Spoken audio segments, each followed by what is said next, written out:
चलिए स्टार्ट करते हैं हम लोग। देखिए आज हम लोग बात करेंगे ज्योग्राफी के जो हमने टॉपिक पढ़ लिए हैं उसी के क्विज होंगे, ठीक है ना। 100 क्वेश्चन यहाँ पे हम लोगों ने लिए हैं। और अगर हम बात करें भारत के भौतिक भूभाग और भारत का सामान्य परिचय, ये दो टॉपिक हमने यहाँ पे दो टॉपिक से हमने यहाँ पे क्वेश्चन लिया हुआ है, ठीक है ना। तो और ये जितने भी क्वेश्चन हैं ये इंपॉर्टेंट क्वेश्चन है, कहीं ना कहीं पूछे गए क्वेश्चन है, ठीक है ना। तो चलिए स्टार्ट करते हैं इस सेशन को। तो ये पहला क्वेश्चन हमारा है, भारत का भौगोलिक क्षेत्रफल। ठीक है, क्या है? भारत का भौगोलिक क्षेत्रफल जो है वो कितना है? ठीक है ना। बात किसकी हो रही है? भौगोलिक क्षेत्रफल की, ठीक है ना। देखिए,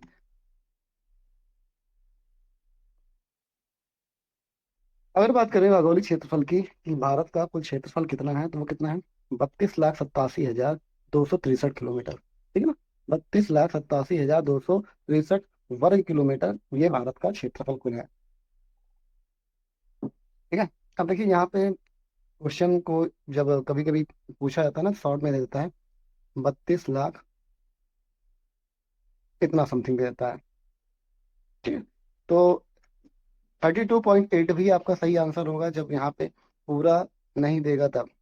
अदरवाइज आपका आंसर यही होगा, 32,87,263 वर्ग किलोमीटर हो जाएगा। चलिए अगले क्वेश्चन के बारे में बात करते हैं। अगला क्वेश्चन है, क्षेत्रफल की दृष्टि से विश्व में भारत का कौन सा स्थान है? तो भारत का स्थान क्षेत्रफल के बारे में पूछा गया है। इसको हमने बताया था, ट्रिक के माध्यम से बताया था आपको कि भारत का जो स्थान है वो क्षेत्रफल में सातवां स्थान है, ठीक है ना। कौन सा स्थान है? सातवां स्थान है क्षेत्रफल में। सबसे बड़ा भारत विश्व में सबसे बड़ा अगर देश की बात करते हैं क्षेत्रफल में, तो कौन सा होता है? वो रूस होता है, ठीक है ना। कौन सा होता है? वो रूस है। और भारत की बात करते हैं तो वो सातवें स्थान पे आता है। चलिए नेक्स्ट क्वेश्चन की बात करते हैं। बहुत ज्यादा यहाँ पे डिस्कस नहीं कर सकते क्योंकि 100 क्वेश्चन है, टाइम लग जाएगा। और अब ऐसा नहीं है कि चीजें हमने नहीं पढ़ाई हैं, सब कुछ पढ़ाया गया क्वेश्चन है, ठीक है ना। खाली आप लोग को साथ ही साथ आंसर करते रहिए। चलिए अगला क्वेश्चन देखिए, भारत का उत्तर से दक्षिण तक अधिकतम विस्तार कितना है? उत्तर से दक्षिण तक अधिकतम विस्तार कितना है, ठीक है ना। तो वो कितना विस्तार हो जाएगा? उत्तर से दक्षिण की ओर पूछा है, ठीक है ना। अगर हम भारत की बात करते हैं तो कुछ इस तरीके से, ठीक है। ये वाला जो रेखा होगी उसी के बारे में पूछा गया है, ठीक है ना। तो ये रेखा जो है कितना है? 3214 किलोमीटर है, ठीक है ना। कितना है? 3214 किलोमीटर है। उसी तरीके से अगर पूर्व से पश्चिम की बात करते हैं तब क्या हो जाता? 2933 किलोमीटर, ठीक है। चलिए तो इस क्वेश्चन का राइट आंसर क्या हो जाएगा? 20 का राइट आंसर हो जाएगा 3214 किलोमीटर। चलिए अगले क्वेश्चन के बारे में बात करते हैं। भारत का पूर्व से पश्चिम तक अधिकतम विस्तार, अभी हमने बताया भाई 2933 किलोमीटर हो जाएगा। चलिए नेक्स्ट क्वेश्चन की बात करते हैं। भारत की मुख्य भूमि का अक्षांशीय विस्तार क्या है? देखिए अक्षांशीय विस्तार और देशांतरी विस्तार दोनों के बारे में हमने बता रखा आपको, ठीक है ना। जो ये हॉरिजॉन्टल लाइन होती है पृथ्वी पे, जो ऐसी हॉरिजॉन्टल लाइन है वो क्या है? अक्षांशीय रेखा है। और जो ये वर्टिकल लाइन होती है इसको क्या बोलते हैं? देशांतरीय रेखा, ठीक है। तो यहाँ पे अक्षांशीय विस्तार के बारे में बात की जा रही है। तो भारत का जो अक्षांशीय विस्तार है वो कितना है? 8 डिग्री 4 मिनट से लेके 35 डिग्री 6 मिनट उत्तरी अक्षांश, ठीक है ना। 8 डिग्री 4 मिनट उत्तरी अक्षांश से लेके 35 डिग्री 6 मिनट उत्तरी अक्षांश तक फैला हुआ है भारत, ठीक है। ये तो बात हुई किसकी?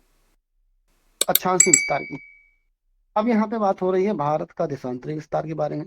तो भारत का जो देशांतरी विस्तार है वो 68 डिग्री 7 मिनट पूर्वी देशांतर से 97 डिग्री 25 मिनट पूर्वी देशांतर तक फैला हुआ है। चलिए नेक्स्ट क्वेश्चन की बात करते हैं। भारत का सबसे उत्तरी बिंदु कौन सा है? भारत का सबसे उत्तरी बिंदु, चारों ही बिंदुओं के बारे में हमने आपको बता रखा था, ठीक है। उत्तरी, दक्षिणी, पूर्वी और पश्चिमी। उत्तरी बिंदु की बात करते हैं तो यहाँ पे क्या बताया था हमने? Indira point, sorry, Indira call, Indira call. दक्षिण की बात करते हैं तो यहाँ पे हो जाता है इंदिरा पॉइंट। क्या होता है? इंदिरा पॉइंट। पूर्व की बात करते हैं तो ये होता है किविथु। क्या होता है? किविथु। और पश्चिम की बात करते हैं तो हो जाता है आपका गुहार माता या फिर गौर माता। ठीक है ना? गौर माता, फिर गौर माता। ठीक है, चारों ही पता हो गए। यहाँ पे पूछा क्या उत्तरी बिंदु के बारे में? उत्तरी बिंदु हमें पता है। उत्तरी बिंदु क्या हो जाएगा भाई? इंदिरा कॉल हो जाएगा। क्या हो जाएगा? इंदिरा कॉल हो जाएगा। ठीक है ना? चलिए, नेक्स्ट क्वेश्चन की बात करते हैं। भारत का सबसे पूर्वी बिंदु किविथु किस राज्य में है? हमने बताया भाई पूर्वी। और पूरब में सबसे जो पूर्वी राज्य है वो कौन सा हो जाता है? वो है अरुणाचल प्रदेश हो जाता है। ठीक है ना? कौन सा हो जाता है? अरुणाचल प्रदेश हो जाता है। चलिए अगले क्वेश्चन की बात करते हैं। भारत का सबसे पश्चिमी बिंदु गुहार माता या फिर उसी को सर्कविक कहा जाता है, ये किस राज्य में है? तो गुहार माता या फिर सर्कविक की बात करते हैं तो ये पश्चिमी बिंदु है। और आपको पता है कि सबसे पश्चिमी राज्य कौन सा हो जाता है? तो वो आपका हो जाता है गुजरात। कौन सा हो जाता है? गुजरात हो जाता है। चलिए नेक्स्ट क्वेश्चन की बात करते हैं। भारत का दक्षिणतम बिंदु इंदिरा पॉइंट कहाँ स्थित है? इंदिरा पॉइंट के बारे में मैंने बताया था।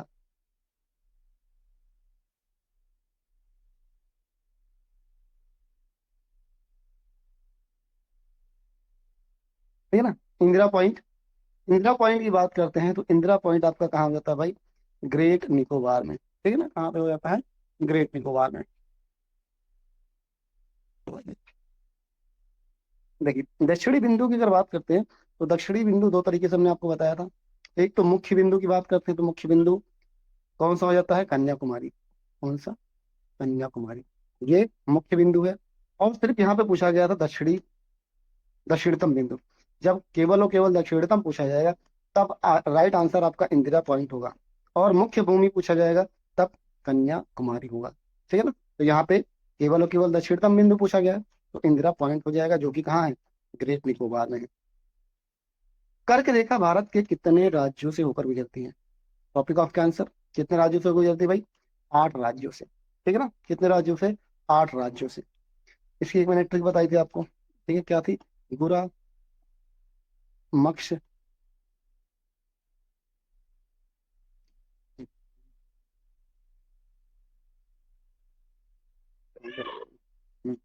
बुरा, मत्स्य, झापत्री। ठीक है ना? तो ये 8 राज्य हैं। कौन कौन से?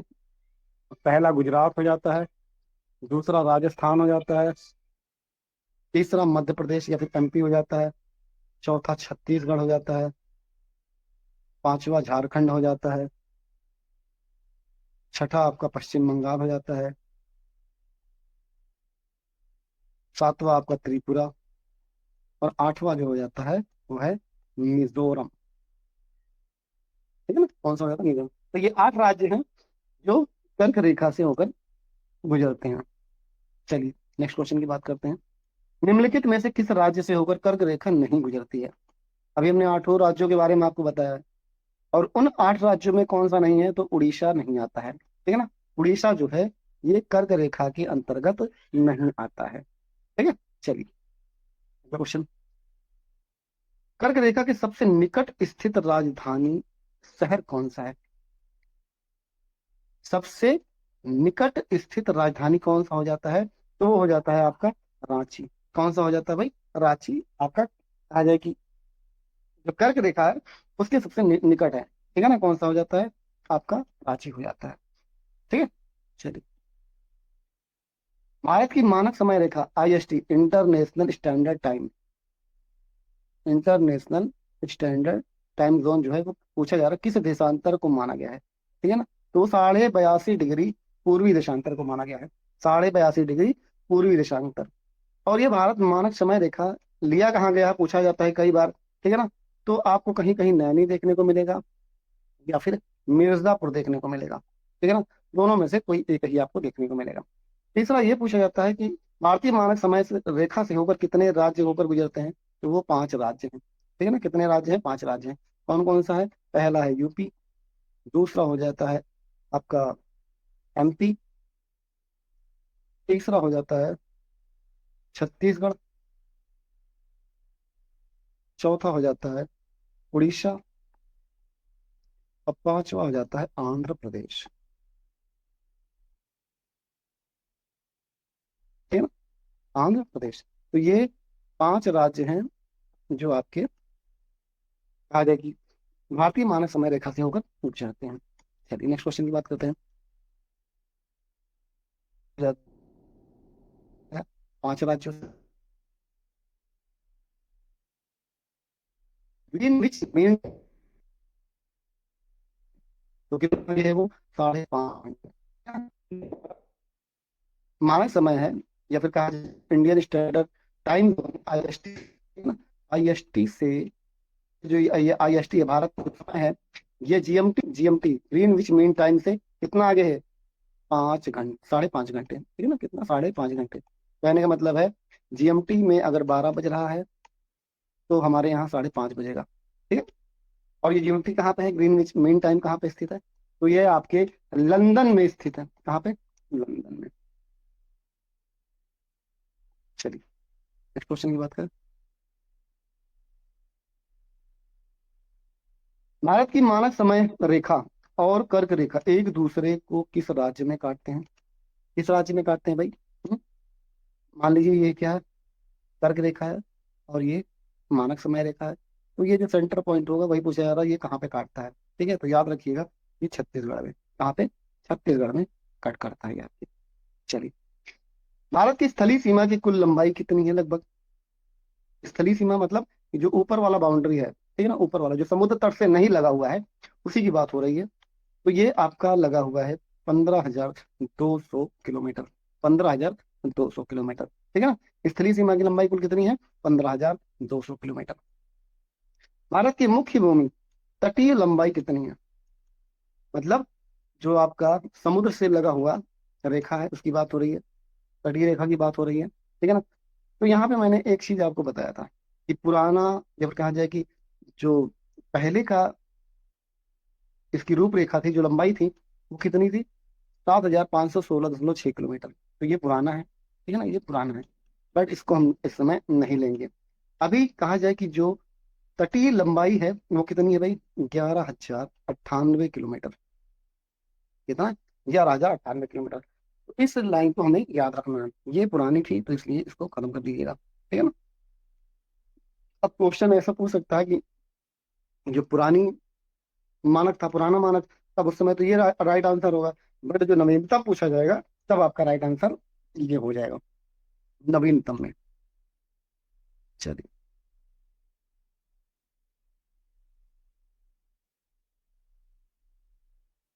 चलिए नेक्स्ट क्वेश्चन की बात करते हैं।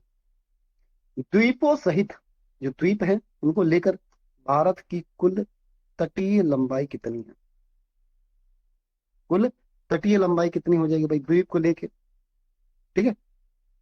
अब देखिए यहाँ पे वही चीज है, थोड़ा सा जो ये वाला क्वेश्चन था, यहाँ पे क्या है, भारत की मुख्य भूमि की लंबाई। ठीक है ना।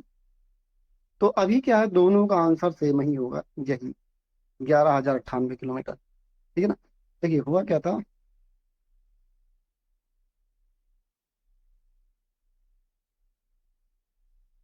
यहाँ पे क्या पूछेगा, मुख्य भूमि की। तो मुख्य भूमि में जब पहले पूछा जाता था तो वो 6100 किलोमीटर होता था, और द्वीप को लेके 7,516.6 किलोमीटर होता था।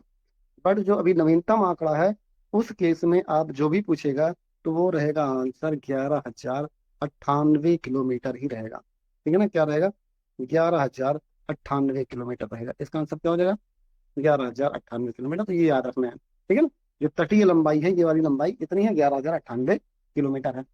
चलिए अगले क्वेश्चन की बात करते हैं। भारत के कितने राज्य समुद्र तट साझा करते हैं, मतलब कोस्टल लाइन, या फिर कहा जाए कि जो समुद्र तटीय राज्य, जो ये नीचे वाला प्रायद्वीपीय राज्य है ना, इस पे जितने भी राज्य हैं वही पूछा जा रहा है कि इस पे कुल कितने राज्य हैं। तो कितने राज्य हैं, 8 राज्य हैं। कितने हैं, 8 राज्य, सॉरी, 8 नहीं, 9 राज्य भाई। कितने, 9 राज्य हैं। कौन कौन से हैं, अगर इधर से देखा जाए तो सबसे पहले आता है गुजरात, ठीक है ना, फिर आता है महाराष्ट्र, ठीक है, फिर आता है गोवा, गोवा। फिर आता है कर्नाटक। फिर आता है केरल। फिर आता है तमिलनाडु। फिर आता है आंध्र प्रदेश।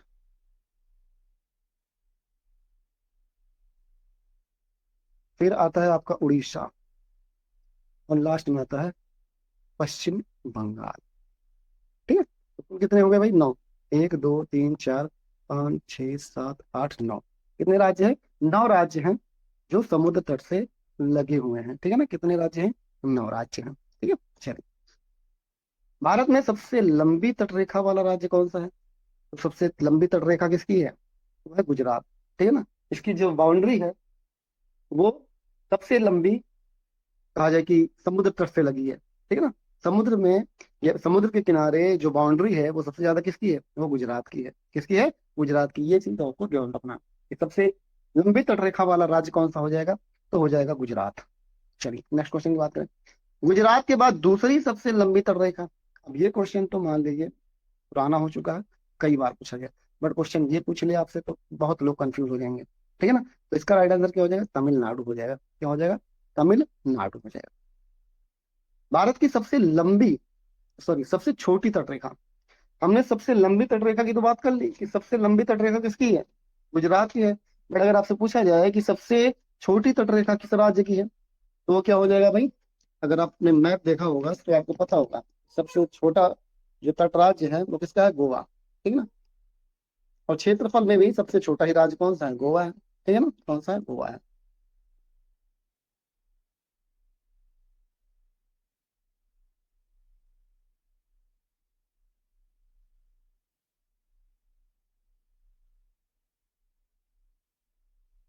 चलिए नेक्स्ट क्वेश्चन की बात है।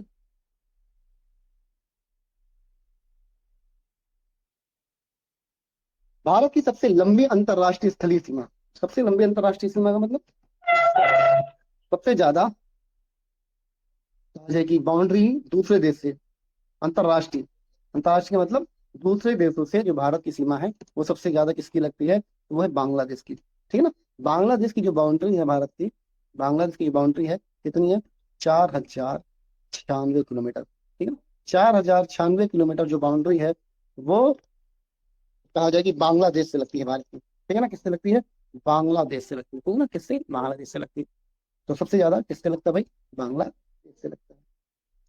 भारत और बांग्लादेश के बीच सीमा की लंबाई लगभग कितनी है? अभी हमने बताया 4096 किलोमीटर। ठीक है ना, 4096.7 है, बट याद रखिएगा 4096 ही आपको ऑप्शन में देखने को मिलेगा। भारत की सबसे छोटी अंतरराष्ट्रीय सीमा लगभग 106 किलोमीटर किस देश के साथ लगती है? तो 106 किलोमीटर जो बाउंड्री लाइन है वो किससे लगती है? अफगानिस्तान से। भारत की बात करें कि जो पड़ोसी राज्य हैं, पड़ोसी देश हैं,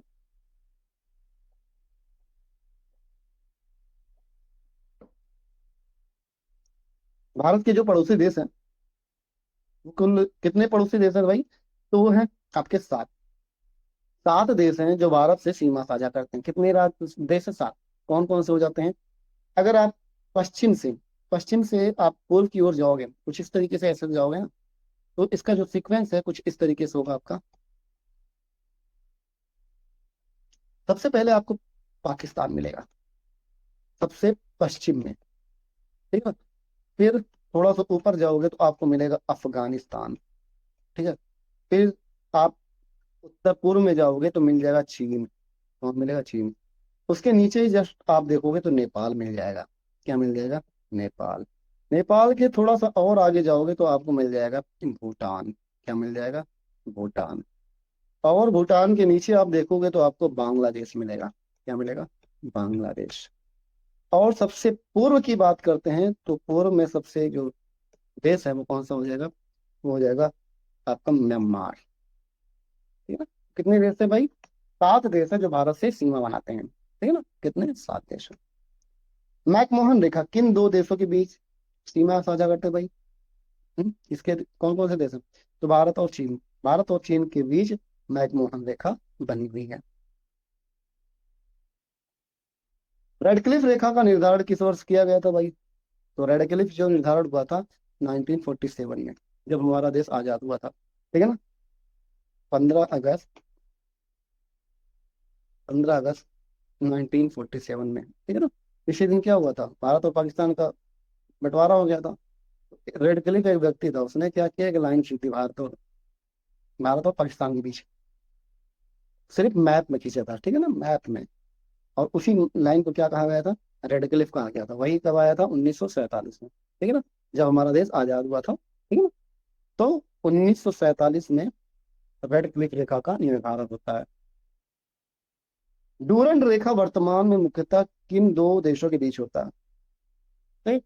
चलिए आप लोग आंसर भी करते रहिए, अगर आप लोग को, देखिए कोई चीज तो ऐसी नहीं है जो मैंने पढ़ाई नहीं है, सब कुछ पढ़ाया गया है, ठीक है, तो आंसर भी करते रहिएगा, कम से कम समझ में तो आए कि आप लोगों ने कितना पढ़ा कितना नहीं। चलिए, तो हम किसकी बात कर रहे हैं, डूरंड रेखा लाइन की बात कर रहा हूँ। तो डूरंड रेखा किन किन दो दो देशों के बीच है, इसको कल शायद मैंने कल भी बताया था। हम्म, तो पाकिस्तान और अफगानिस्तान के बीच पहले डूरंड लाइन जो थी भारत और अफगानिस्तान के बीच थी। बट पाकिस्तान बट गया, तो बीच में पाकिस्तान भी आ गया। तो अब ये लाइन किसके किसके बीच हो गई, पाकिस्तान और अफगानिस्तान के बीच हो गई, ठीक है। चलिए, पाक जल डमरू म- अ, पाक जगड़ पाक जल डमरू मध्य किन दो देशों को अलग करती है। तो पाक जल डमरू मध्य जो है, ये भारत और श्रीलंका के बीच में है। क्या नाम है, पाक जल डमरू, ठीक है ना। अगर आप ऐसे देखोगे ना, तो यहाँ पे नीचे क्या है, आपका श्रीलंका है, क्या है, श्रीलंका। इसके बीच में जो ये पानी वाला रास्ता है, इसी को पाक जल डमरू कहते हैं। और इसी पाक जल डमरू पे आदम का ब्रिज है, क्या है, आदम का ब्रिज है, ठीक है ना। तो आदम का ब्रिज पूछा जाए कहाँ पे, तो पाक जल डमरू, जो कि भारत और श्रीलंका के मध्य स्थित है।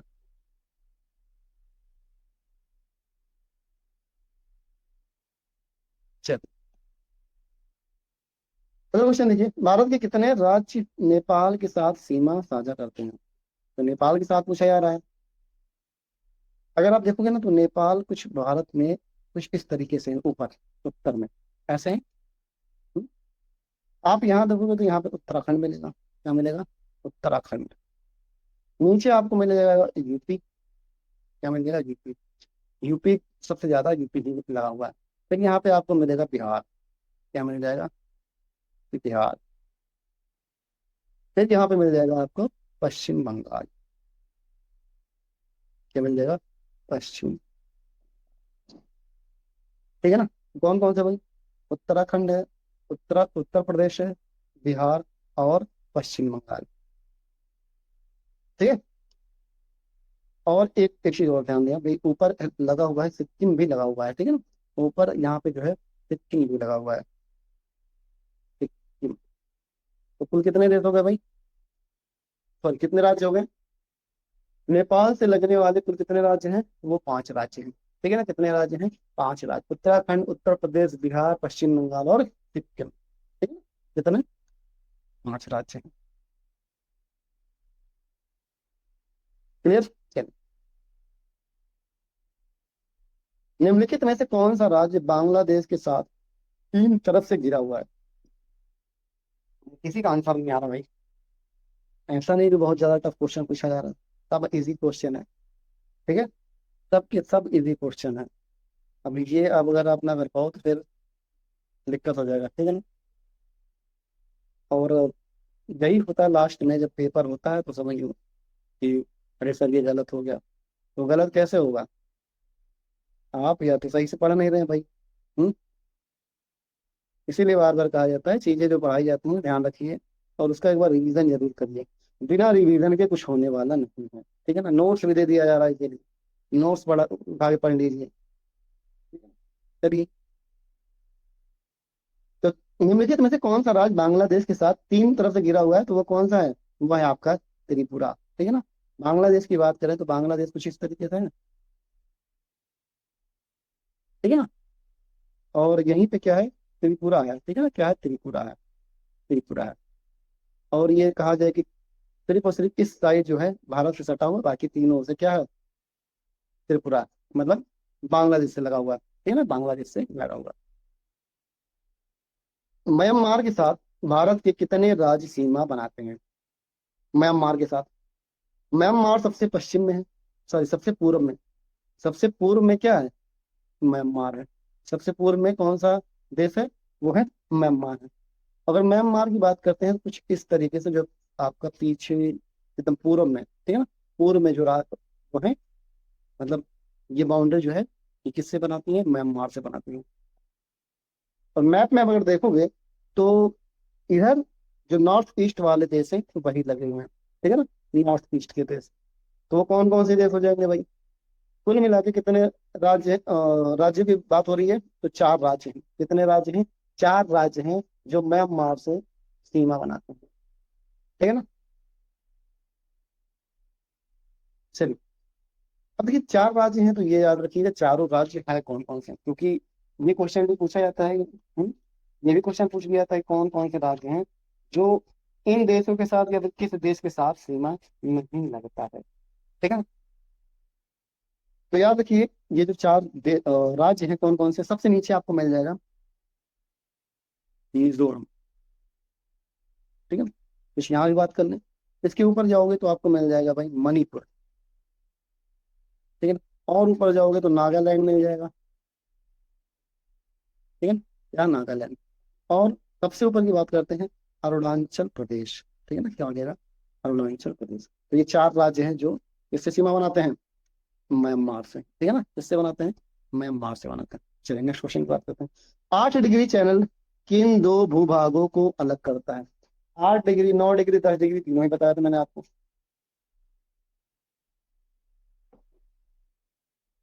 कल बताया था ना यहाँ पे। यहाँ पे क्या था, अगर भारत की बात करते हैं कुछ इस तरीके से, तो यहाँ पे लक्षद्वीप था, क्या है, यह लक्षद्वीप। और लक्षद्वीप का एक द्वीप यहाँ पे था जिसका नाम था मिनिकॉय, और सबसे नीचे था आपका मालदीव, ठीक है ना। तो लक्षद्वीप और मिनिकॉय के बीच, लक्षद्वीप और मिनिकॉय के बीच में जो रास्ता था उसको बोला गया था 8 डिग्री, सॉरी, उसको क्या बोला गया था भाई, हाँ 8 डिग्री था। और जस्ट उसके नीचे जो था माल, सॉरी क्या है? एक मिनट, एक मिनट। देखिए, लक्षद्वीप और ये लक्षद्वीप है, ये मिनिकॉय है, इसके बीच में जो चैनल था वो था 9 डिग्री, ठीक है। और मिनिकॉय और मालदीव, मालदीव इसके बीच में था 8 डिग्री, ठीक है। तो पूछा क्या जा रहा है, 8 डिग्री की बात हो रही है, तो क्या हो जाएगा, मिनिकॉय और मालदीव, मिनिकॉय और मालदीव के बीच में 8 डिग्री है, ठीक है ना। क्या हो जाएगा, मालदीव और मिनिकॉय के बीच, मालदीव और मिनिकॉय के बीच कितने डिग्री का चैनल है, 8 डिग्री का चैनल है, ठीक है ना। और अगर मिनिकॉय और लक्षद्वीप की बात करता तब हो जाता आपका 9 डिग्री चैनल, ठीक है ना। मिनिकॉय और लक्षद्वीप, मिनिकॉय और लक्षद्वीप इनके बीच की बात करते हैं तो यहाँ पे क्या हो जाता है, यहाँ पे 9 डिग्री हो जाता है, क्या हो जाता है, 9 डिग्री हो जाता है, ठीक है। चलिए, देखिए 9 डिग्री बात हो गई यहाँ पे, तो 9 डिग्री क्या बताया भाई मैंने अभी, लक्षद्वीप और मिनिकॉय के बीच, लक्षद्वीप और मिनिकॉय के बीच 9 डिग्री।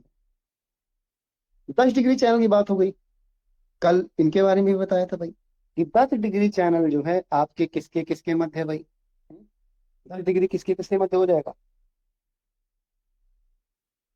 अंडमान और निकोबार, क्या हो जाएगा, अंडमान और निकोबार।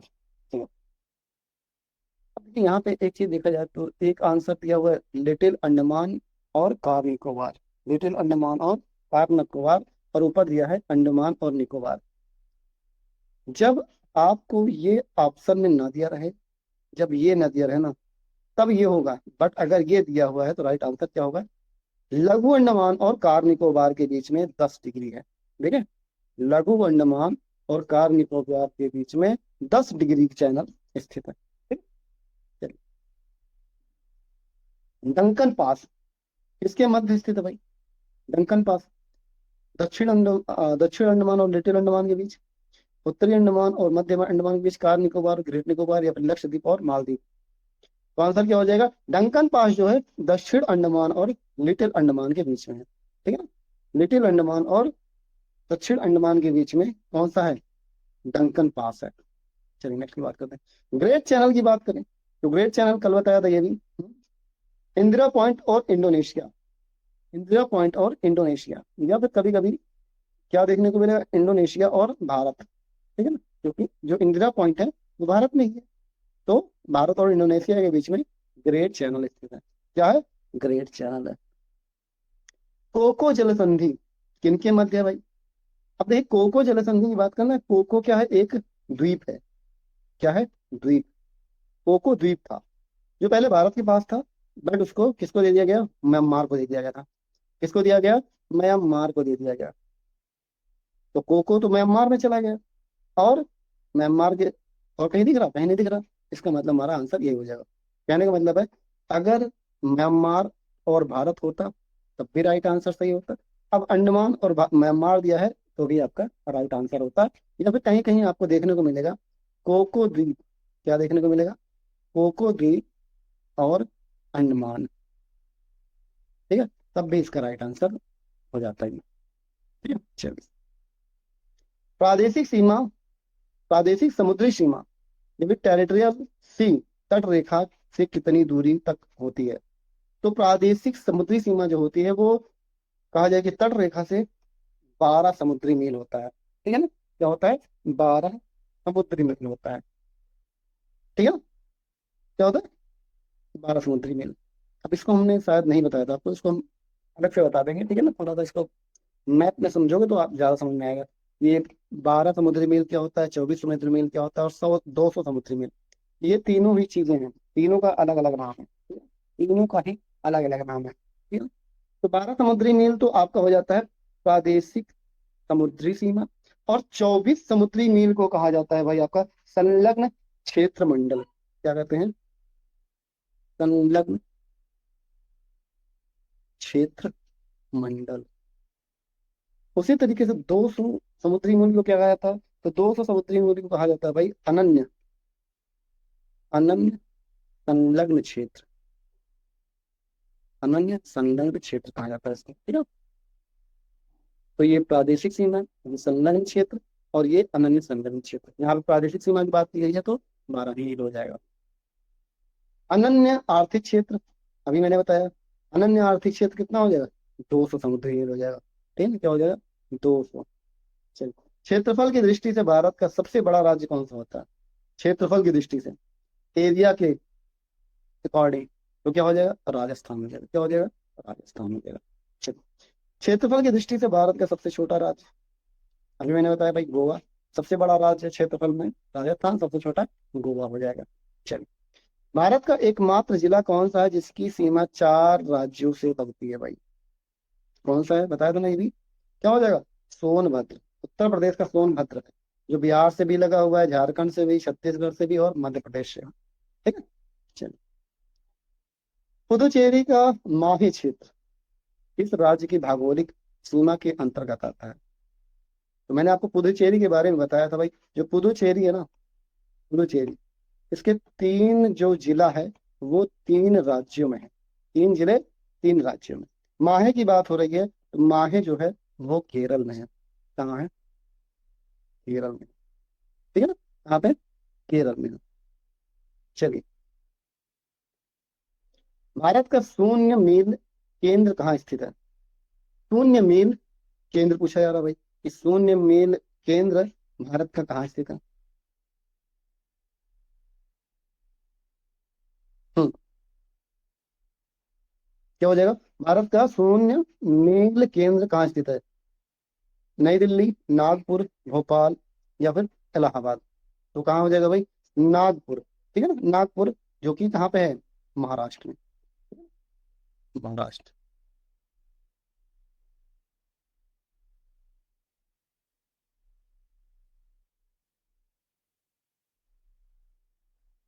चलिए, सियाचिन ग्लेशियर, इसकी बात हो रही है, सियाचिन ग्लेशियर की बात हो रही है।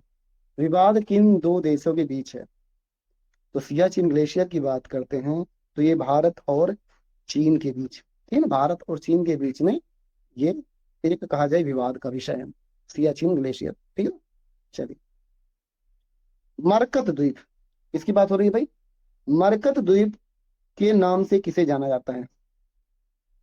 लक्षद्वीप, मान निकोबार द्वीप, या फिर न्यू मोर द्वीप।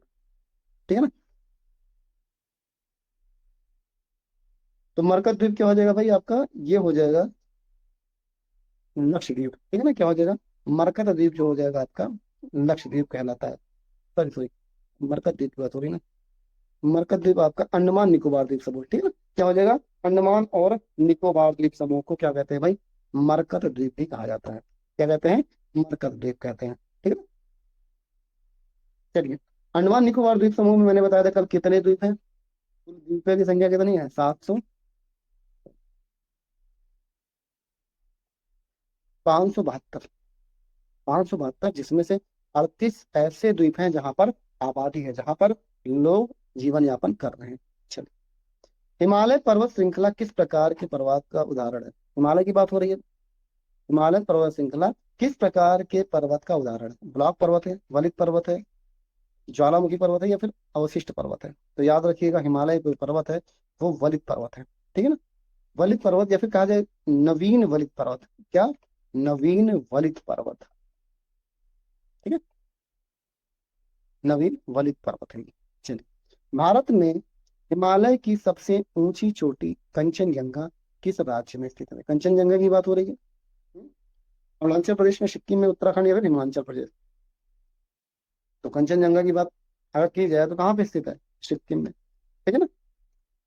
ये पूछा गया है, भारत ने हिमालय की सबसे ऊंची चोटी, भारत ने हिमालय की सबसे ऊंची चोटी कंचनजंगा। और चलिए, इस क्वेश्चन को भी ऐसे ही रहते हैं। देखिए, यहाँ पे दो क्वेश्चन बनते हैं, एक तो भारत की और भारत में, ठीक है ना, भारत की और भारत में। चलिए, अभी तो फिलहाल इतना याद रखिए, इतना याद रखिए, ठीक है। चलिए, पीर पंजाल श्रेणी हिमालय के किस भाग में स्थित है, इसकी बात हो रही है भाई। पीर पंजाल श्रेणी हिमालय के किस भाग में स्थित है, शिवालिक में है, ट्रांस हिमालय में, लघु हिमालय, या फिर वृहद हिमालय। तो किसका हिस्सा हो जाएगा भाई, पीर पंजाल जो है वो किसका हिस्सा हो जाएगा।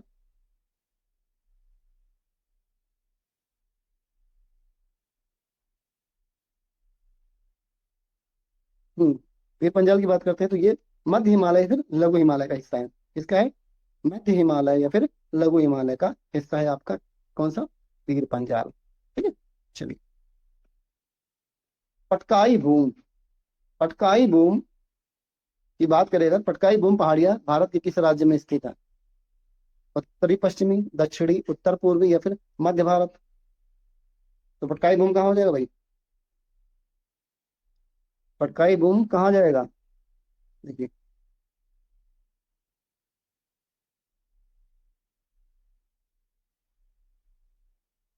जो आपका नॉर्थ ईस्ट वाला राज्य है, ठीक है, नॉर्थ ईस्ट वाला राज्य, वहीं पे आपको पटकाई बूम देखने को मिलेगा, ठीक है ना। नॉर्थ ईस्ट वाले राज्य में आपको क्या मिलेगा, पटकाई बूम देखने को मिल जाएगा। अब अगर पूछा जाए कि भाई यहाँ पे उत्तर पश्चिमी की दक्षिण या फिर उत्तर पूर्वी, तो क्या हो जाएगा इस क्वेश्चन का आंसर, उत्तर पूर्वी, क्योंकि भाई ये नॉर्थ ईस्ट वाला हिस्सा है, ठीक है ना, कौन सा, नॉर्थ ईस्ट का हिस्सा है। तो राइट आंसर क्या हो जाएगा, उत्तर पूर्व हो जाएगा, क्या हो जाएगा, उत्तर पूर्व। मेघालय का पठार संरचनात्मक दृष्टि से किसका हिस्सा है, मेघालय का पठार, बताया था ना पठार में, हमने बताया ना मेघालय का पठार। तो मेघालय का पठार प्रायद्वीपीय पठार का हिस्सा है, किसका है, प्रायद्वीपीय पठार का हिस्सा है। गारो खासी और जयंतिया पहाड़ियां किस राज्य में स्थित है भाई, इसके बारे में बताया था। गारो खासी जयंतिया, गारो खासी जयंतिया, ये तीनों की तीनों क्या है, क्या है, जनजातियां हैं, क्या है, जनजातियां हैं। और मेघालय पे जो पर्वत है ना, गारो खासी जयंतिया, जहाँ ये जनजातियां बसी हुई हैं, उन्हीं के नाम पे वो पहाड़ियां भी हो गई हैं, ठीक है ना। तो ये कहाँ है भाई, मेघालय में है। करेवा भू आकृति जो जाफरान की खेती के लिए प्रसिद्ध है, कहाँ पाई जाती है भाई, बताया था मैंने, करेवा किसको बोलते हैं, केसर की खेती को। और ये कहाँ पे होती है, कश्मीर में, ठीक है ना, कहाँ पे, कश्मीर में होती है। शिवालिक पहाड़ियों के गिरिपाद क्षेत्र को क्या कहा जाता है, शिवालिक पहाड़ियों के गिरिपाद मतलब कहा जाए कि शिवालिक के जस्ट नीचे, आपको मैंने कौन सा बताया था, जो विशाल मैदान शुरू हो जाता है शिवालिक के नीचे, क्या शुरू हो जाता है, विशाल मैदान क्षेत्र स्टार्ट हो जाते हैं, ठीक है ना। और उसी में सबसे जो पहला क्षेत्र होगा, इसको भाबर क्षेत्र कहा जाता है, या फिर भाबर क्षेत्र, भाबर, ठीक है ना, भाबर क्षेत्र कहा जाता है, ठीक है ना। तो शिवालिक पहाड़ियों के गिरिपाद को क्या कहा जाता है, भाबर क्षेत्र। जहां पे मैंने बताया था कि यहाँ के जो क्या पाए जाते हैं, कहा जाए कि पत्थर पाए जाते हैं, ठीक है, छोटे छोटे पत्थर पाए जाते हैं, गिट्टियां पाई जाती हैं, ठीक है ना। क्वेश्चन पूछा जाता है कि भावर क्षेत्र में क्या देखने को मिलता है, तो पत्थर वगैरह देखने को मिलते हैं। और यहाँ पे नदियां जो होती हैं नहीं पाई जाती हैं, इस क्षेत्र में नदियां देखने को नहीं मिलती हैं। ठीक है, भावर क्षेत्र में नदियां देखने को नहीं मिलती हैं क्योंकि ये पहाड़ी वाले उस पे है। उसके नीचे ही जैसे आप आ जाओगे, आपको तराई वाला क्षेत्र मिलेगा। सॉरी, तराई नहीं। आ, हाँ, उसके बाद क्या मिलेगा? एक भावर हो गया, खादर हो गया। हाँ, भावर के बाद क्या मिलता है? खादर। नहीं, भावर के बाद तराई क्षेत्र आ जाता है। भावर के बाद तराई क्षेत्र, और फिर उसके बाद बांगर आता है, और फिर खादर आ जाता है। ठीक है, ये चारों इस तरीके से है आपके। भावर के जस्ट नीचे क्या है? तराई क्षेत्र है। ठीक है ना, क्या है? तराई क्षेत्र है, जहाँ पे कहा जाए कि पानी वाले क्षेत्र होते हैं, जो नदियां वगैरह देखने को मिलती हैं, वो कौन से क्षेत्र होते हैं? तराई वाले क्षेत्र होते हैं। चलिए, कुमायूं हिमालय किन दो नदियों के बीच स्थित है? हिमालय को अगर नदियों के आधार पर बांटा जाता तो हमने बताया था कि इसको भी चार उसमें बांटा गया है। सबसे इधर क्या हो जाता है? पंजाब हिमालय, फिर कुमायूं हिमालय, फिर नेपाल हिमालय, फिर असम हिमालय। अब यहाँ सिंधु से स्टार्ट करेंगे। किससे? सिंधु से। सिंधु के बाद सतलज आती है, सतलज, फिर तीस्ता, फिर काली, और फिर लास्ट में दिहांग या फिर ब्रह्मपुत्र। ठीक है ना, अब हमें सब पता हो गया। सिंधु सतलज के बीच में पंजाब है, सतलज और तीस्ता के बीच में कुमायूं है। तो हमें पूछा क्या गया है? कुमायूं।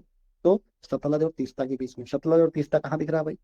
तो सतलज और तीस्ता, काली से तीस्ता, इधर सतलज हो गया। ठीक है। अच्छा, एक चीज थोड़ा यहाँ पे गलती हो गया है। सिंधु, सतलज, काली, तीस्ता, ये कुमायूं हिमालय है। ठीक है ना, यहाँ पे ये तीस्ता नदी जो है, इंटरचेंज हो जाएगा भाई, थोड़ा सा यहाँ पे मिस्टेक हो गया। सतलज के बाद काली आती है। क्या आती है? काली। हाँ, सही है, काली है। फिर उसके बाद तीस्ता आती है। ठीक है, तीस्ता। ठीक है। तो सतलज और काली के बीच, सतलज और काली के बीच में क्या हो जाता है? कुमायूं हिमालय। सतलज और काली कहाँ पे है? यहाँ पे है। ठीक है ना। तीस्ता और दिहांग दिख रहा है, तीस्ता दिहांग में असम हो जाएगा। फिर काली और तीस्ता, काली और तीस्ता, काली और तीस्ता, काली और तीस्ता के बीच में क्या हो जाएगा? नेपाल हिमालय। क्या हो जाएगा? नेपाल। और सिंधु और सतलज के बीच में, सिंधु और सतलज के बीच में नेपाल हिमालय। ठीक है? क्या हो जाएगा? नेपाल हिमालय में। क्लियर है? सिंधु सतलज के बीच पंजाब, सतलज और काली के बीच कुमायूं, काली तीस्ता के बीच में नेपाल, तीस्ता और ध्यान के बीच में असम हो जाएगा। चलिए, दुनिया की सबसे ऊंची चोटी माउंट एवरेस्ट को नेपाल में किस नाम से जाना जाता है? बताया था ना, सागर माथा के नाम से जाना जाता है। नेपाल में माउंट एवरेस्ट को सागर माथा कहते हैं। चोमो लुंगमा कहते हैं भाई, कहाँ पे? तिब्बत में। तिब्बत में क्या कहते हैं? चोमो लुंगमा कहा जाता है। चोमो लुंगमा कहा जाता है तिब्बत में। किसको? माउंट एवरेस्ट को कहा जाता है। नदियों द्वारा लाए गए कंकड़ पत्थर और बजरी के जमाव से शिवालिक के समानांतर बनी संकर पट्टी को क्या कहते हैं? अभी मैंने जो क्वेश्चन बताया ना, कंकड़ पत्थर, तो ये कंकड़ पत्थर कहाँ देखने को मिलेगा? तो ये सॉरी, आपका भाबर वाले क्षेत्र में। ठीक है, भाबर वाले क्षेत्र में आपको कंकड़ पत्थर देखने को मिल जाएगा। और क्या कह रहा है? शिवालिक के समानांतर, मतलब शिवालिक जैसे गया है, शिवालिक उसी के नीचे नीचे क्या है आपका? क्या है? भाबर क्षेत्र। इसीलिए शिवालिक का गिरिपाद कहा गया किसको? भाबर को कहा गया। ठीक है ना, जिसके नीचे भाबर के दक्षिण में स्थित दलदली और नम क्षेत्र, जहाँ नदियां पुनः धरातल पर आ जाती हैं, कहलाता है। भाबर के दक्षिण में, तो ऊपर भाबर है, उसके नीचे जहाँ पे दलदल नम क्षेत्र, जहाँ नदियां पुनः धरातल पर आती हैं। तो भाई मैंने बताया था ना कि तराई वाले क्षेत्र, तराई पे क्या नदियां देखने को मिलेगा? क्या मिलेगा? नदियां देखने को मिलेंगी यहाँ पे। ठीक है। और दलदल नम क्षेत्र, ये तो क्लियर है। बट इतना याद रखिएगा कि नदियां आपको स्टार्ट हो जाती हैं तराई क्षेत्र से। पुरानी जलोढ़ मिट्टी से निर्मित मैदान जो बाढ़ के स्तर से ऊपर होते हैं, क्या कहलाते हैं? पुरानी जलोढ़ की मिट्टी, इसके बारे में कल बताया था ना, बांगर। बांगर मतलब भंगार। क्या बताया था? भंगार बताया था। भंगार का मतलब क्या होता है? पुराना। भंगार का मतलब क्या होता है? पुराना। ठीक है ना, तो पुरानी जलोढ़ मिट्टी को बांगर कहते हैं। ठीक है। उसी तरीके से खादर को क्या कहते हैं? नवीन। नवीन जलोढ़ मिट्टी किसको बोलते हैं? खादर को कहते हैं। किसको बोलते हैं? खादर को। नवीन जलोढ़ मिट्टी से निर्मित बाढ़ के मैदान जो कृषि के लिए अत्यधिक उपजाऊ होते हैं, कहलाते हैं। क्या कहलाते हैं भाई? नवीन जड़ों मिट्टी से निर्मित बांस के मैदान, ठीक है ना, तो वो क्या कहलाते हैं? खादर कहलाते हैं। क्या कहलाते हैं? खादर। पंजाब के मैदानों का निर्माण मुख्यतः किन नदियों द्वारा हुआ है? अब पंजाब का निर्माण के बारे में बात हो रहा है, किसकी? पंजाब। पंजाब में आपको पता है कि सिंधु नदी तो मिलेगी। कौन सी नदी? सिंधु नदी मिलेगी। तो गंगा तो नहीं मिलेगी, ब्रह्मपुत्र भी नहीं मिलेगी, यमुना चंबल भी नहीं मिलेगी, तो क्या हो जाएगा? सिंधु। सिंधु और उसकी सहायक नदियां। सिंधु की कितनी सहायक नदियां हैं? 5। सिंधु की सहायक नदियां कितनी है? 5 है। कौन कौन सा हो जाता है? झेलम हो जाता है। कौन सा? झेलम पहला, दूसरा चीनाब, तीसरा ब्यास, चौथा रावी, और पांचवा जो है सतलज। ठीक है। तो ये 5 सहायक नदियां किसकी हैं? सिंधु की। मैंने इसलिए बताया क्योंकि ये पूछा जाता है ये भी। और सब कुछ बताया। देखिए एक बार मैं बार बार कह रहा हूँ, अगर आप लोग जो पुरानी वीडियोस हैं उनको आप नहीं देखोगे ना तो दिक्कत होगा। एक बार पढ़ लीजिए, एक बार देख लीजिए। मैंने सभी का सीक्वेंस से वो बना दिया है, प्लेलिस्ट बना दिया है। वहां पे पहली वीडियो जब स्टार्ट करोगे उसके मतलब सीक्वेंस से सभी वीडियोस आपको मिल जाएंगी। ठीक है ना, तो वहां से एक बार देख लीजिएगा जरूर। दो नदियों के बीच उपजाऊ ये भूमि को क्या कहा जाता है? ठीक है ना, दो नदियों के बीच उपजाऊ भूमि को क्या कहते हैं? दोआब कहते हैं। क्या कहते हैं? दोआब। ठीक है ना। तो गंगा में बात करें तो गंगा में 3 है। ठीक है ना। पंजाब की बात करते हैं तो पंजाब में कितने हैं? 4 दोआब हैं। पंजाब में 4 दोआब है। गंगा मैदानी क्षेत्र में 3 दोआब है। ठीक है ना, कितने हैं? 3 है। चलिए।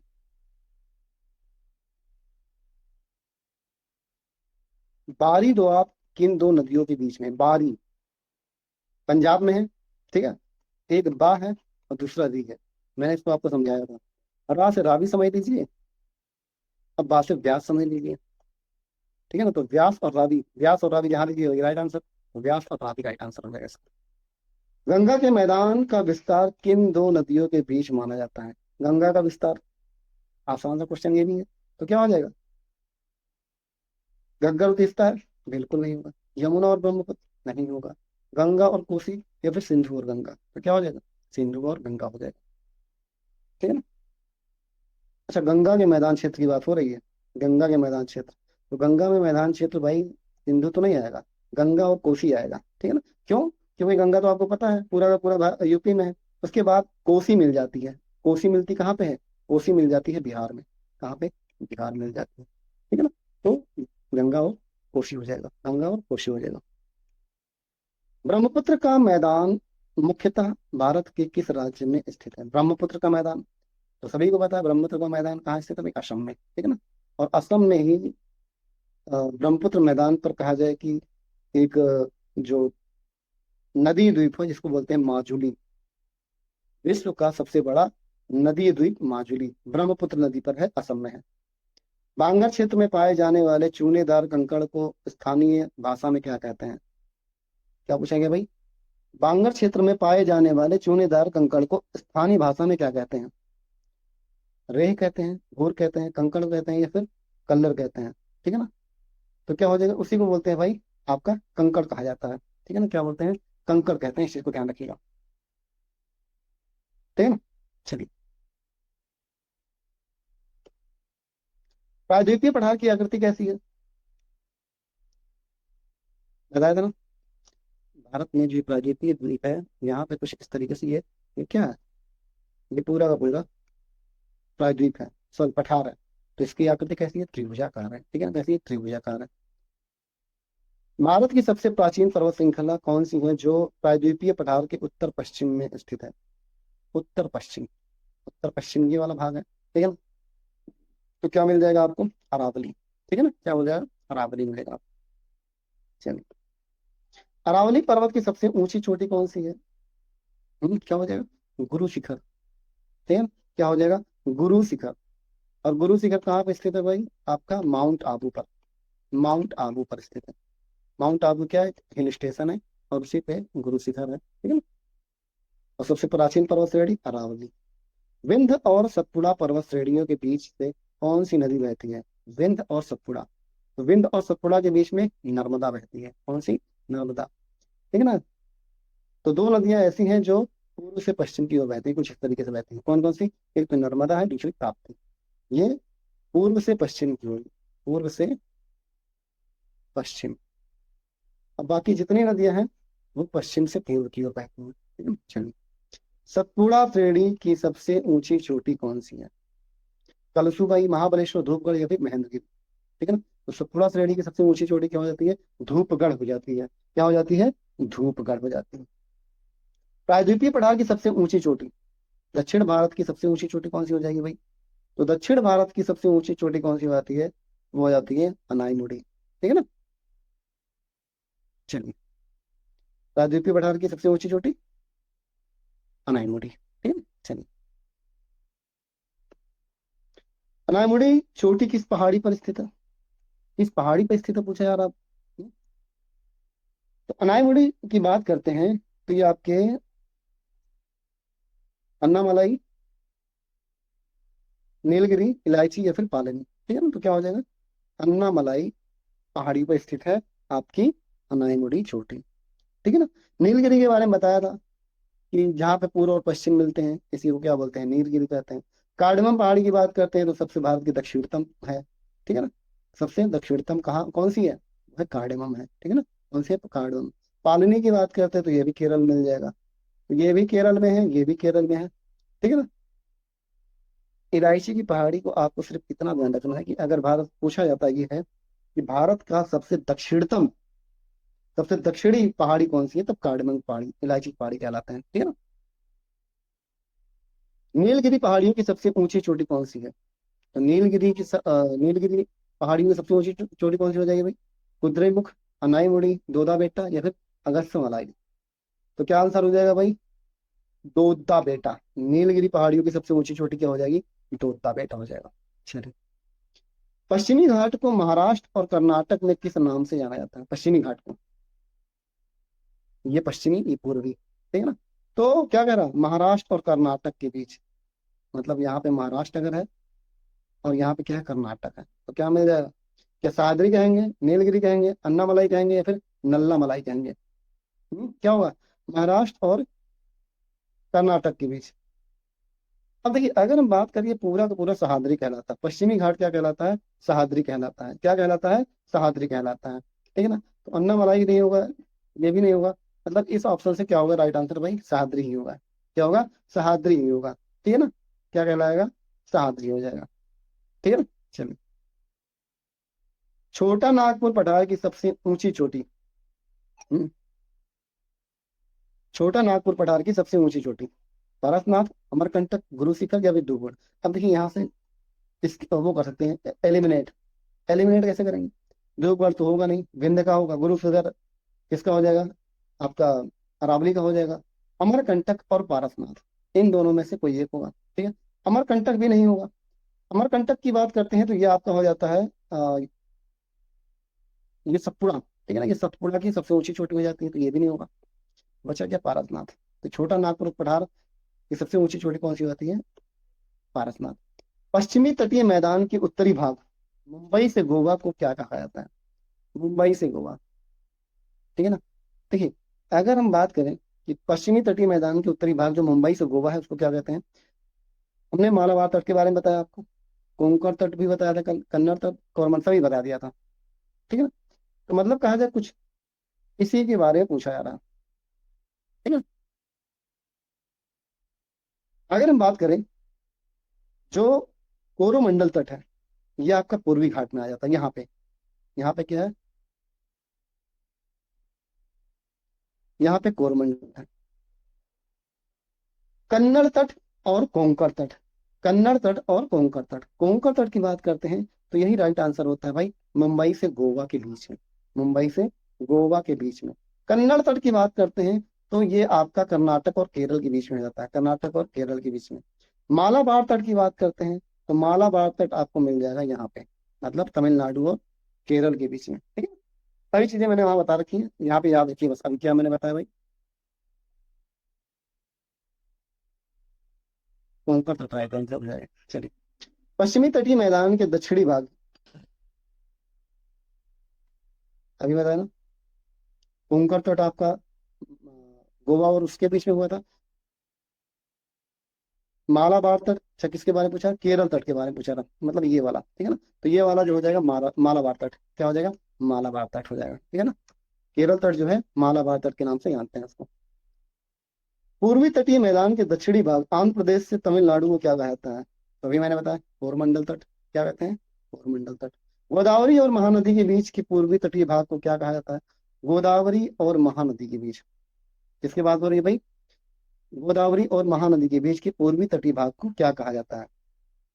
अब गोदावरी की बात करते हैं, तो गोदावरी कहाँ है भाई, आपका महाराष्ट्र में, मतलब कहा जाए कि नासिक से निकलती है।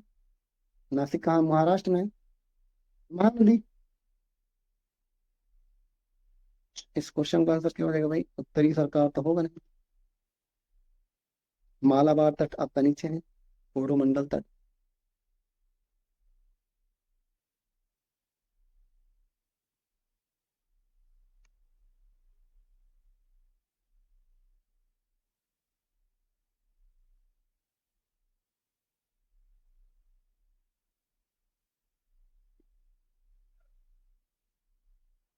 देखिए इस ऑप्शन से अगर देखा जाए तो राइट आंसर क्या हो जाएगा, कोरोमंडल तट हो जाएगा, क्या हो जाएगा, कोरोमंडल तट, ठीक है ना। तो मैंने क्या कहा भाई, यहाँ पे कोरोमंडल तट है, यहाँ पे, ठीक है ना।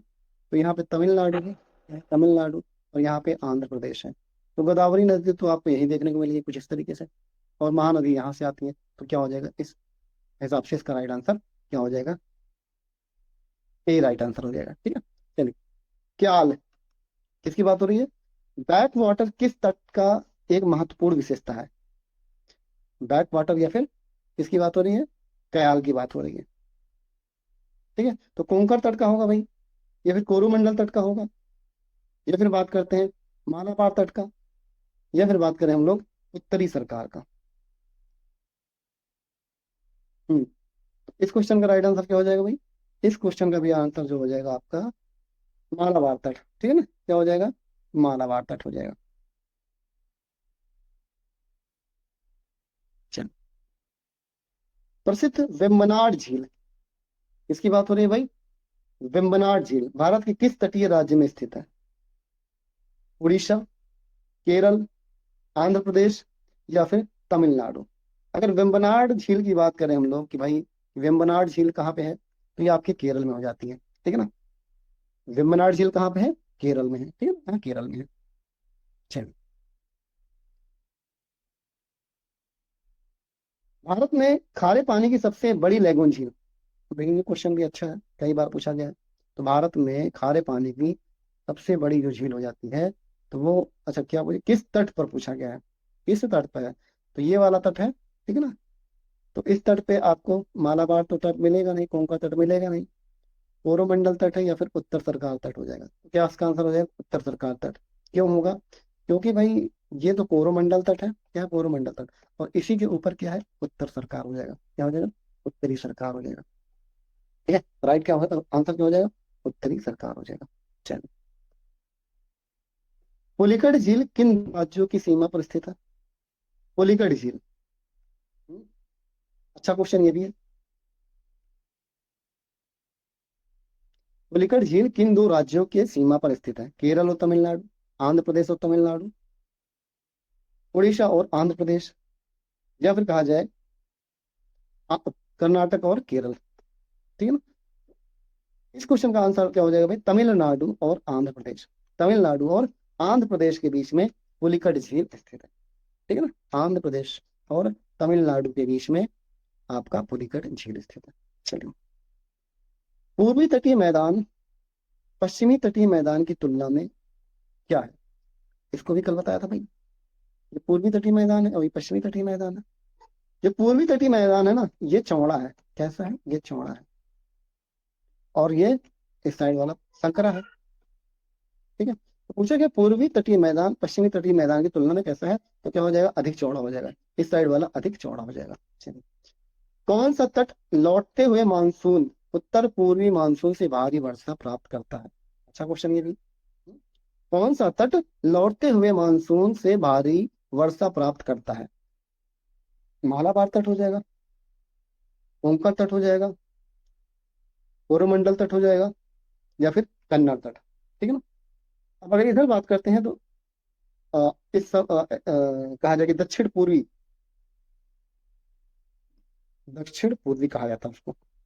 अब दक्षिण पूर्व कौन सा, ये तो पश्चिम है, तो इस साइड तो होगा नहीं, तो मालाबार तो होगा नहीं, कोंकण होगा नहीं, कन्नड़ तट भी नहीं होगा, क्या हो जाएगा, कोरोमंडल तट, क्या हो जाएगा, कोरोमंडल तट, क्योंकि कोरोमंडल तट यहाँ पे है, अब दक्षिण पूर्व यही है, ठीक है ना, यही दक्षिण पूर्व है, तो राइट आंसर क्या हो जाएगा, कोरोमंडल तट।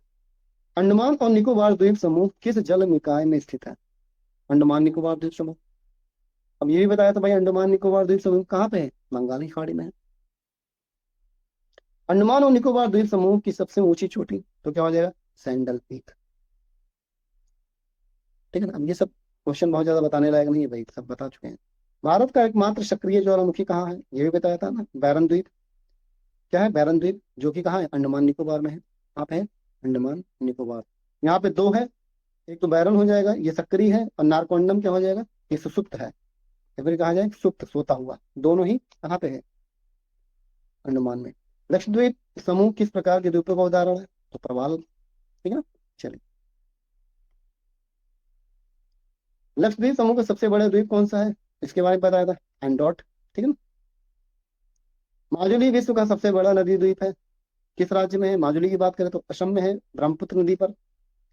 श्रीहरिकोटा किस झील के पास है, इसको भी बताया था भाई, श्रीहरिकोटा कौन सा द्वीप था, श्रीहरिकोटा पे एक कहा जाए एक अनुसंधान केंद्र है जिसका नाम सतीश चंद्र धवन, किस कहा जाए कि किस झील के किनारे है, श्रीहरिकोटा द्वीप किस झील के किनारे है बताइए, चिल्का हो जाएगा, वेम्बनाड होगा, पुलिकट, या फिर कोलेरू।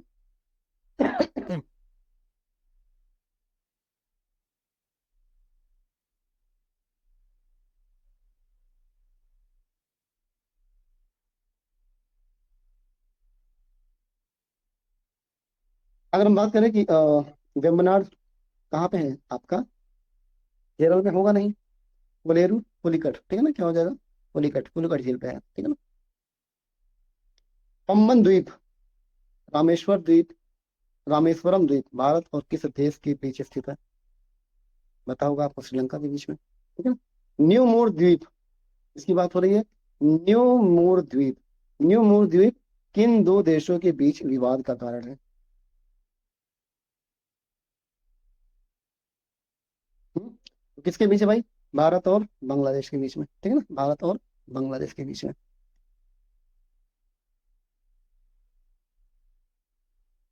व्हीलर द्वीप, जिसको अब्दुल कलाम द्वीप, किस राज्य के तट पर स्थित है, पूछे यार आप। व्हीलर द्वीप कहाँ पे है भाई, मैंने बताया था ना, यहाँ पे सबसे ऊपर में, तो कहाँ हो जाएगा, उड़ीसा में, ठीक है ना, कहाँ पे, उड़ीसा में है। व्हीलर द्वीप कहाँ पे है, उड़ीसा में है, ठीक है ना। चलिए,